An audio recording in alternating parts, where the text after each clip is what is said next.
Hi there, everybody. Al, the Doctor Who here. I was a little under the weather yesterday, earlier, and I made a video vlog and I lost it, and I accidentally put up something that had nothing to do with what I made.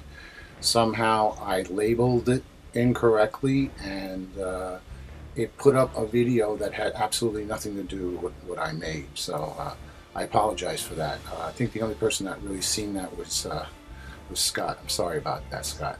Um, Anywho, I was listening to Morphine's video about dealerships, and whenever I hear anybody put up something like that, and I have something that relates to me, I like to tell you about my experiences. I've worked for a few dealerships in the past. I worked for Brooklyn Kawasaki in 1976. I worked for, and then I worked for Cardinal Honda, and I also worked for a place out in Jersey for a little while as a motorcycle mechanic.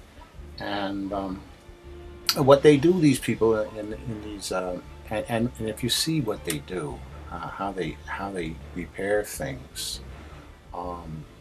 it'll make you sick. And usually, when the boss comes over to you and requests that you not do something or perform a duty that you know in the handbook it says you have to do it.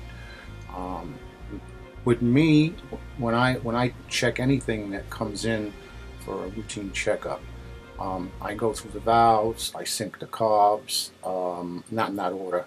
I change the oil, the filter, the plugs. The timing is reset. And then I do basic, checks like battery fluid and the brakes. I mess around with the brakes. Gotta make sure there are no air bubbles in the brake lines. Now you'd be surprised how many people leave air bubbles in the brake lines, and that does kill the vehicle's ability to stop correctly.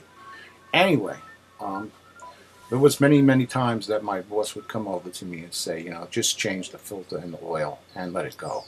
And a few times in the beginning I did that, but then I started to realize I wasn't helping him, and not only that, but people would not come back. Um, I found that when you give people good service, they come back.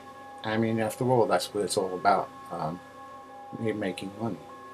And yeah, through the years, we've had vehicles where we brought them back to the dealership, and I always found there was bolts missing.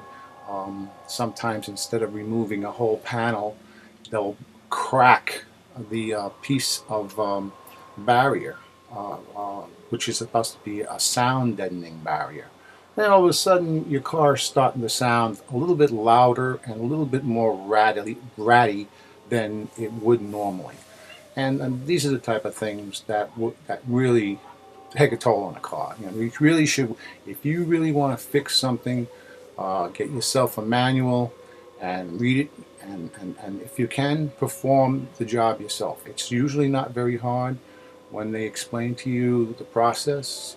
Now, what they do a lot today with the computers is that they'll look up the job and they'll say, okay, this job takes 2.5 hours. And now it's been very consistent. So when you go to any place, that's the first thing they do is they go on the computer and they find out how long that job takes. So if it's 4 hours at $90 an hour, this is what you got. Multiply that, and usually the part itself, it used to be the part times 3 would be the going rate. All right, so let's say an alternator goes for 150 bucks.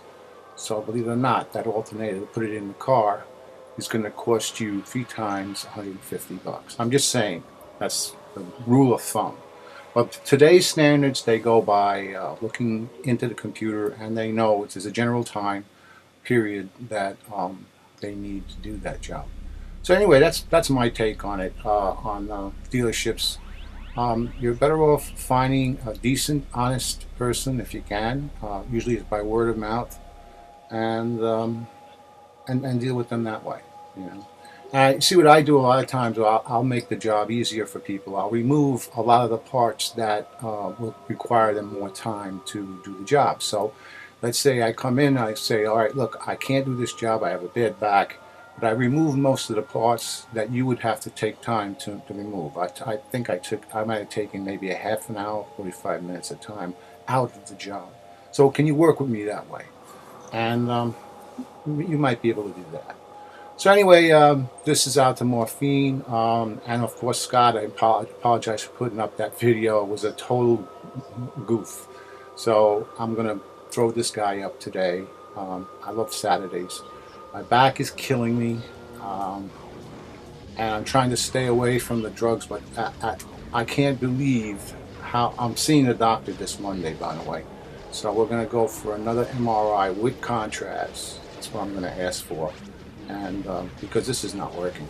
And Stephanie has another vacation planned for Punta Cana in another 2 weeks, so I don't know what's going to happen. I mean, it's not very enjoyable when you're in pain.